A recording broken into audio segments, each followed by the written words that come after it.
Salut à tous, c'est Mister Inazuma pour une nouvelle vidéo. Aujourd'hui, on va faire une critique de Inazuma 11-1, la première saison.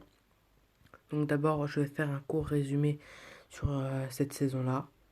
Après, je vais donner mes impressions.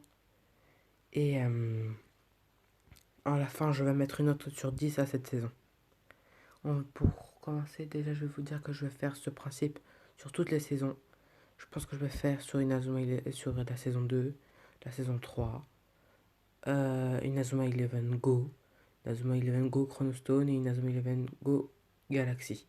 Même si j'ai déjà fait une vidéo sur Inazuma 11 Go qui résumait tout, je préfère faire un truc qui parle directement de la... que je fasse une critique de toutes les saisons d'Inazuma, quoi. Bon, déjà, on va résumer l'histoire.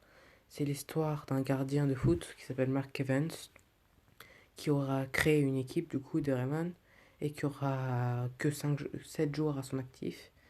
Et du coup, ils devront se dépêcher de constituer l'équipe car ils devront affronter la meilleure équipe du pays, la Royal Academy. Et nous devons, ils doivent constituer l'équipe vite et leur rêve c'est de gagner le football frontière.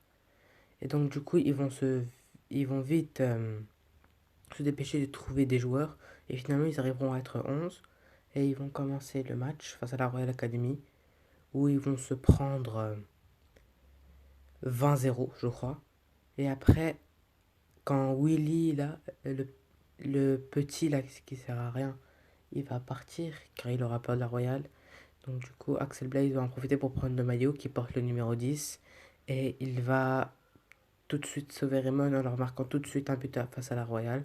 Et la Royale, du coup, va perdre, va déclarer forfait. Et donc du coup, ça va permettre de sauver le club de Raymond, qui va pouvoir essayer d'évoluer au football frontière. Donc il va affronter plusieurs équipes, l'équipe d'Occulte, l'équipe de Wild, l'équipe de Shuriken, l'équipe de Kirkwood. Donc d'abord ils devront passer les qualifications et leur but ça sera de gagner le championnat national. Donc c'est un tournoi en fait. L'antagoniste principal c'est Redark, ancien coach de la Royal Academy. Il aura été coach jusqu'à à peu près la finale des qualifications où il se fera arrêter. Et on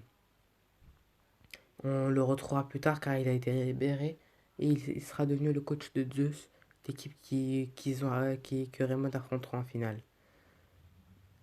Donc du coup, ça sera un ensemble de matchs, on pourra avoir de l'entraînement, des... c'est pas là où on a les personnages les plus stylés, mais on a quand même quelques scènes stylées dans cette saison, comme la finale contre Zeus, avec Byron, qui va percer littéralement la défense de Raymond. Donc cette saison, moi, je l'ai bien aimée. Je l'ai trouvé, je le trouvais vraiment bien pour une première saison en fait. Pour une première saison, je l'ai trouvé vraiment bien parce qu'en fait, il fallait poser les bases, si vous voyez ce que je veux dire. Ils n'allaient pas faire une saison qui était une dinguerie tout de suite. Je pense que c'est très bien comme ça que la première saison soit aussi posée que ça et qu'après la saison 2 et la saison 3, comme on sait, ça va être une dinguerie. Donc j'aime bien cette saison. J'aime bien regarder ces épisodes par nostalgie. Mais sinon, c'est sûr que parfois au niveau du scénario, il y aurait des choses à changer. Et on va parler aussi des personnages qui auront marqué cette saison. Donc le personnage principal, Mark Evans, gardien de foot, le capitaine de l'équipe de Raymond. Axel Blaze, ancien de Kirkwood, mais qui va rejoindre Raymond après le match face à la Royal Academy. Et Jude Sharp, qui sera le capitaine de la Royal Academy, mais qui va rejoindre Raymond face à Teria. Et l'antagoniste Redark, qui sera l'ennemi best de ce jeu, quoi, de cette saison. Donc au niveau de Raymond, il n'y aura pas beaucoup de personnages qui attireront l'attention.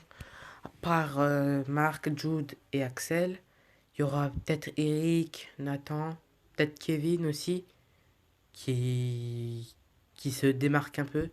Mais sinon, cette équipe, c'est pas l'équipe de Raymond la plus forte qu'on ait vue. Donc, on y est. J'ai trouvé, moi, comme je dis, j'ai bien aimé cette saison. Mais bon, Je vais tout de suite donner la note de cette saison. Cette note mérite pour moi, je veux dire cette saison mérite pour moi, c'est une note sur 10, mérite pour moi un 7,5 sur 10. Un 7,5 sur 10, car ça manque de personnages marquants. Il n'y a pas beaucoup de personnages marquants, c'est ça qu'on peut regretter. Et que le scénario de la première saison est quand même assez simple, ils sont pas trop cassés la tête, si vous voyez ce que je veux dire. Ils sont contentés de faire un tournoi et de rajouter un méchant, tout simplement. Il n'y avait même pas plusieurs méchants, il n'y avait pas plusieurs intrigues. C'était euh, le championnat national à fond, quoi. Ah bah si, il y a des petites intrigues, mais franchement, on voit surtout que ça tourne autour du championnat national. Car Marc, qui veut faire ce que son grand-père n'a pas pu faire, son grand-père David Evans qui est mort, il veut gagner le championnat football frontière que David Evans et son équipe, le 11 d'Inazuma, n'ont pas pu faire. Et donc le but, c'est un peu de dépasser les légendes et construire leur légende à eux. Donc pour moi, j'ai trouvé cette saison correcte, mais elle se démarque pas assez pour avoir une note au-dessus de 7,5 sur 10, quoi. Bon, j'espère que vous avez apprécié cette critique. C'était Mister Inazuma. Euh, J'espère que vous apprécierez ce concept de critique. Et aussi pour vous dire que désolé encore pour les jeux, pour le Let's Play Inazuma Eleven 2. Je sais pas pourquoi j'ai téléchargé plusieurs ROM, mais ça ne marche pas. Et Inazuma Eleven E3 aussi, on a fait un live tout à l'heure, mais ça bug et je peux plus retourner dans le jeu. Je ne sais pas pourquoi. Pour l'instant, j'essaie de régler ce problème. Donc, si ce problème n'est pas réglé, je pense qu'il n'y aura peut-être pas d'épisode du Let's Play la semaine prochaine. En fait, dès que j'arriverai à régler ce problème, bah, je vous préviens et je fais un live sur cet épisode-là. En tout cas, je suis vraiment désolé. C'était pas prévu. Inazuma Eleven 2, ça marchait quand j'y jouais parce que je l'ai testé avant de faire la vidéo. Donc, je suis vraiment désolé. Bon, bref, c'était Mister Inazuma. J'espère que vous appréciez cette vidéo. N'hésitez pas à liker et à vous abonner. Et on est plus loin des 100 abonnés. Et il en reste plus que 15. Donc abonnez-vous en masse. Et voilà. Ce que j'ai vu sur YouTube Studio, que quand même 14% des personnes regardent mes vidéos, ils ne sont pas abonnés. Bon, je sais que c'est pas beaucoup, mais 14%, je pense que ça peut faire la diff. Et on peut atteindre les 100 très facilement dans quelques jours. Donc je compte sur vous. Essayez de partager cette vidéo et de montrer aux gens que Mister Inazuma c'est une bonne chaîne, sans être vantard quoi. Bon, je vous laisse. C'était Mister Inazuma. Peace.